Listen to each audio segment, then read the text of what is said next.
নমস্কার। 2025 সালে পিএম কিষাণ আপনারা কি করে আবেদন করবেন আজকের ভিডিওতে আমরা সেটাই দেখে নেব। সবার আগে আপনাদের pmkisan.gov.in এই ওয়েবসাইটে চলে আসতে হবে। এখানে আসার পর নিউ ফার্মার রেজিস্ট্রেশন বলে একটি উইন্ডো আপনারা দেখতে পাবেন। এই অপশনটার উপর একবার ক্লিক করবেন। এখানে ক্লিক করার পর আপনাকে প্রথমে চুজ করে নিতে হবে আপনি রুরাল এরিয়ার বাসিন্দা না আরবান এরিয়ার বাসিন্দা। আমি এখান থেকে এটা রুরাল রাখছি। তারপর আপনার আধার নাম্বারটা এখানে পুট করবেন, ফোন নাম্বারটা ঠিক তার নিচের ঘরে পুট করবেন, স্টেট চুজ করবেন আর এখানে যে ক্যাপচাটি আছে সেটা এখানে পুট করে গেট ওটিপি অপশনে ক্লিক করবেন। এরপর আপনার ফোনে একটি ওটিপি আসবে, সেটা হলো 4 সংখ্যার ওটিপিটি এখানে পুট করে আবার এই ক্যাপচাটা এখানে পুট করে সাবমিট করবেন। দেখবেন এই ক্যাপচাটা কিন্তু চেঞ্জ হয়ে গেছে। এই সরাসরি ওটিপি পুট করে কিন্তু সাবমিট করবেন না, ওটিপি পুট করবেন, ক্যাপচা পুট করে তবেই সাবমিট করবেন। এরপর আপনার ফোনে আবার একটি ওটিপি আসবে, সেটা হলো আধার থেকে আসবে 6 সংখ্যার, সেই ওটিপিটি এখানে পুট করবেন, আবার এই ক্যাপচাটি এখানে চেঞ্জ করে নেবেন, তারপর ভেরিফাই আধার ওটিপি করবেন। এরপর আপনার কাছে পিএম কিষাণের মেন যে ফর্মটি আছে সেটা ওপেন হয়ে যাবে।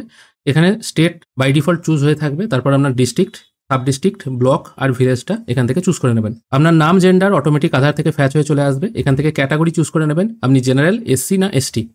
তারপর ফার্মার টাইপটা চুজ করবেন। যদি আপনার 1 থেকে 2 হেক্টরের মধ্যে জমি থাকে স্মল সিলেক্ট করবেন, আর তার কম থাকলে আদার সিলেক্ট করবেন। আপনার ফোন নাম্বার অ্যাড্রেস এখানে আধার থেকে অটোমেটিক ফ্যাচ হয়ে চলে আসবে, পিনকোডও ফ্যাচ হয়ে চলে আসবে। তারপর এখানে আপনার বাবার নাম অথবা মায়ের নাম, মহিলা হলে হাজবেন্ডের নামটা এখানে টাইপ করে দেবেন। ল্যান্ড রেজিস্ট্রেশন আইডি দেওয়ার দরকার নেই, কারণ এখানে স্টার মার্ক দেওয়া নেই। আর যদি দিতে চান এখানে যে নাম্বারটি দেখছেন এই নাম্বারটি মানে পর্চায় যেটি দেওয়া থাকে সেই নাম্বারটি এখানে পুট করবেন। তারপর রেশন কার্ড নাম্বারটি এখানে পুট করবেন। Date of birth Aadhaar card থেকে অটোমেটিক ফ্যাচ হয়ে চলে আসবে। তারপর জিজ্ঞেস করা হচ্ছে আপনি পিএম কিষাণ মানধন যোজনায় নাম আনতে চান কিনা, এটা ইয়েস বা নয় উত্তর দেবেন। তারপর এখানে জিজ্ঞেস করা হচ্ছে আপনার যে জমি আছে সেটা আপনার নিজের জমি না জয়েন্টের জমি, সেটা এখান থেকে চুজ করবেন। যদি মিলিত জমি হয় তাহলে জয়েন্ট চুজ করবেন, অন্যথায় এটা সিঙ্গেল রাখবেন। তারপর এখান থেকে আপনার জমির পরিমাণ অ্যাড করতে হবে, সেই জন্য অ্যাড অপশনে ক্লিক করবেন। এরপর সবার আগে আপনার খতিয়ান নাম্বার যেটা আছে সেটা পুট করবেন, দাগ নাম্বার যেটা আছে সেগুলো এখানে পুট করবেন। যদি আপনার একটা পর্চায় অনেকগুলি দাগ নাম্বার থেকে থাকে তাহলে কমা দিয়ে দিয়ে পরপর দাগগুলো এখানে বসিয়ে দেবেন। তারপর আপনার জমির পরিমাণটা হেক্টরে এখানে ট্রান্সফার করে নিতে হবে। একর থেকে হেক্টরে ট্রান্সফার করার জন্য গুগলে লিখে সার্চ করবেন একর টু হেক্টর। তারপর আপনার পর্চায় জমির যে পরিমাণটা আছে, যদি ধরা যায় 10 শতক আছে তাহলে 0.10 এটা টাইপ করলে অটোমেটিক কিন্তু হেক্টরে কনভার্ট হয়ে চলে আসবে। তারপর এই হেক্টরে যেটা আসছে সেটা কপি করে নিয়ে আপনাকে এই এরিয়ার ঘরে পুট করতে হবে।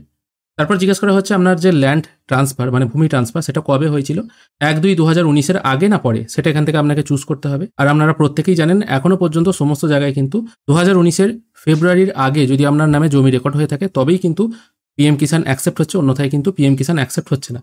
সেক্ষেত্রে এটা মনে রাখবেন 2019 সালের ফেব্রুয়ারির আয়কার যদি পর্চা থাকে তবেই কিন্তু আপনি অ্যাপ্লাই করতে পারবেন। তারপর ল্যান্ড ট্রান্সফার ডিটেলটা দিতে হবে, আপনি কিভাবে জমিটি পেয়েছেন, গিফট করেছে কেউ না আপনি জমিটি কিনেছেন সেটা এখান থেকে চুজ করে নেবেন। তারপর জমিটি কবে আপনার নামে রেকর্ড হয়েছে সেই ডেটটা এখানে পুট করবেন, পাট্টা আছে কিনা সেটা ইয়েস বা নয় উত্তর দেবেন। তারপর অ্যাড অপশনে ক্লিক করবেন। এখানে যেমন দেখুন আমি একটি খতিয়ান নাম্বার এবং দাগ নাম্বার অ্যাড করলাম, এটা হলো খতিয়ান নাম্বার, এগুলো দাগ নাম্বার যেগুলো আমি কমা দিয়ে দিয়ে বসিয়েছি, পরিমাণটা বসিয়েছি, কত তারিখে সে জমিটি রেকর্ড করেছিল সেই ডেটটাও বসিয়েছি। এবার এই একটা অঞ্চল ছাড়া যদি অন্য কোনো মৌজায় আপনার জমি থাকে সেক্ষেত্রে আপনাকে আবার ওখানে আলাদাভাবে খতিয়ান নাম্বারটি পুট করে অ্যাড করে দিতে হবে, তাহলে পরপর সব দাগ নাম্বার এবং খতিয়ান নাম্বারগুলো চলে আসবে। তবে সবগুলো দেওয়ার দরকার নেই, কারণ আপনার যতই জমি থাক কেন আপনাকে 2000 টাকাই দেওয়া হবে। সেই জন্য একটা দাগ দিলেও বা 10টা দাগ দিলেও বা 3টে পর্চা দিলেন বা একটা পর্চা দিলেন সেক্ষেত্রে আপনি 2000 টাকাই পাবেন, তার বেশি কিন্তু আপনি পাবেন না। সেক্ষেত্রে একটা পর্চা দেওয়াই ভালো। তারপর এখান থেকে একটা ফাইল আপনাকে আপলোড করতে হবে, সেটা হলো আপনার পর্চা, সেটা পিডিএফ ফরম্যাটে 200 KB হতে হবে। এটা চুজ ফাইল অপশন থেকে আপলোড করে নিয়ে সেভ অপশনে ক্লিক করবেন। সাবমিট হয়ে গেলে আপনার এখানে স্ট্যাটাস চলে আসবে, আপনার সবকিছু সাকসেসফুলি সাবমিট হয়ে গেল এবং একটা ফার্মার আইডি জেনারেট হলো। এটা অবশ্য আপনার আধার নাম্বারই। এরপর আপনাকে একবার কাজ করতে হবে, সেটা হলো আপনি click here to go back এই অপশনটা একবার ক্লিক করবেন। এখানে ক্লিক করার পর এখানে ইংলিশের পাশে দেখুন একটা প্রিন্টারের সাইন আছে, এই অপশনটায় ক্লিক করে প্রিন্ট আউট কপি নিয়ে নেবেন, কারণ সাবমিট হয়ে যাওয়ার পর আপনি কোনো কিন্তু পিডিএফ কপি দেখতে পাবেন না, এটার একটা প্রিন্ট আউট কপি আপনাকে নিতে হবে। তার সাথে আরেকটা জিনিস এখান থেকে আপনাকে প্রিন্ট করতে হবে। এখান থেকে third option status of self register farmer এই অপশনটায় ক্লিক করবেন। এখানে আপনার আধার নাম্বার ক্যাপচা পুট করে সার্চ করবেন। এখানে সার্চ করলে দেখতে পাবেন আপনার বর্তমান স্ট্যাটাস কি, আপনি কবে রেজিস্ট্রেশন করেছেন এবং আপনার স্ট্যাটাসটা কি অবস্থায় আছে সেটাও কিন্তু আপনি এখানে দেখতে পাবেন। ওই পেপারটি প্লাস এই পেপারটি প্রিন্ট আউট করতে হবে, তার সঙ্গে আপনার পর্চা, ব্যাংকের বই, Aadhaar card, ration card, voter card এগুলো নিয়ে আপনাকে ব্লক অফিসে জমা করতে হবে। ব্লক অফিসে জমা হয়ে যাওয়ার পর আপনি মাঝে মাঝে এই অপশনে এসে স্ট্যাটাস চেক করে দেখবেন আপনার কাজটি কোনোভাবে আটকেছে কিনা বা প্রসেস হয়ে গেছে কিনা। সবকিছু ঠিকঠাক থাকলে নেক্সট বারে কিন্তু আপনি পিএম কিষাণের টাকা পেয়ে যাবেন। এইভাবেই আপনারা নতুন পিএম কিষাণের জন্য অ্যাপ্লাই করতে পারবেন অনলাইনের মাধ্যমে, খুব সহজ পদ্ধতিতে। আশা করি আপনাদের আজকের এই ভিডিও ভালো লেগেছে। যদি ভালো লেগে থাকে অবশ্যই একটি লাইক করবেন। ভিডিও দেখার জন্য অসংখ্য ধন্যবাদ। ভালো থাকবেন।